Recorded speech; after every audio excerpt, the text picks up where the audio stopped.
like to know where you want to go and snap like they sing. And he's so smart. He's reading on a 4th grade level. He is so smart. Then one more game, they'd shout.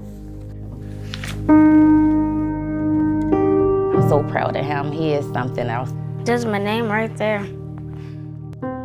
I'm 7. I wish I was older. Jue'llz Thomas is in 2nd grade at Featherbed Lane Elementary. Definitely our best friend, both our best friends. But on January 11th, Jue'llz's parents say something happened. He's detached now. We've seen that he's very defensive now. He wasn't like that. And their son hasn't been the same since. Because, like, what did she do to our son? And then you send your child to school. And, you know, you have to trust people with him, you know, you feel like you put him in good hands. And then you find out that he was attacked. Not only was he attacked, but they were trying to cover it up.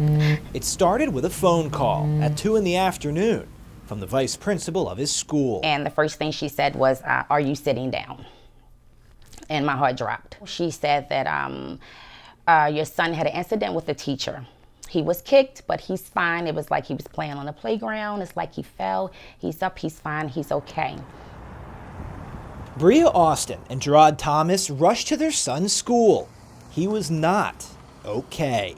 So he was crying and crying and crying because he didn't know what was going on. The family tells Fox 45 they were met at the school by police officers, a forensic photographer, and the school safety manager, who explained to them that Jue'llz had been in an altercation with another student when a teacher stepped in. The way she handled it was to snatch my son up, twist him by his arm, yank him towards her, and he said, and I want you to know, it was very aggressive. And then my teacher pushed me to the wall, pushed me to the locker and called me stupid and kicked me. And they said that she had him yanked up, and they said she was all in his face and poking him in his face. My son kicked back, kicked to get away from her. And they said she kicked him, and this is exactly what he said. Not only did she kick him, but she repeatedly kicked him again. Right here, this is the one that mostly hurts. Medical reports show Jue'llz had redness and swelling on his shin and pain to his forearm.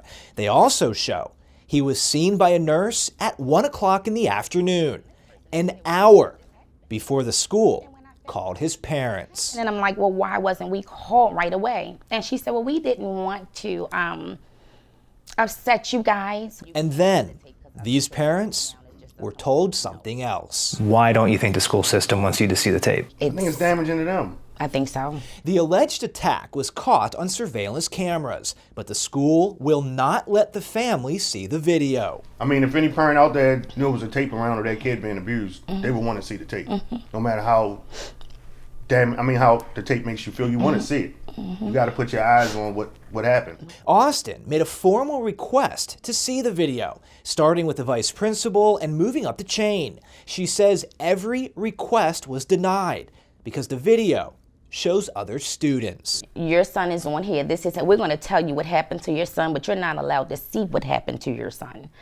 You can't see the tape. We'll just tell you what happened and that's it. It won't be released to you. You can't see the tape. Your mom and dad want to see it. Yes, very much. Why do you want to see it? Because it happened to me. It's unclear if the teacher is still employed. We asked Baltimore County Schools, they won't say. But Project Baltimore did recently question Interim Superintendent Verlita White about violence in her schools. That safety is our #1 issue, and safety is our #1 goal. And we will make sure that these things are handled. Oh, that is Safety was our funny. #1 priority. Wow. Oh my. I would say maybe safety for the teachers is our #1. Yeah. Getting nowhere with the school system, the family filed a police report against a teacher. I want her to be charged. I want her to be arrested. I gave birth to that child. And if I was to slam my child up against the wall and stomp and kick him, I would go to jail. That's a picture that I made. Oh! It's a drawing that my grandmother made me draw with her. We are family.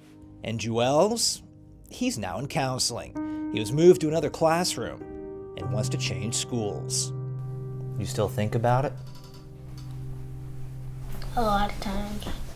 It's going to be hard but I need to know what she did. I need to know exactly what happened to him because I want justice for my son.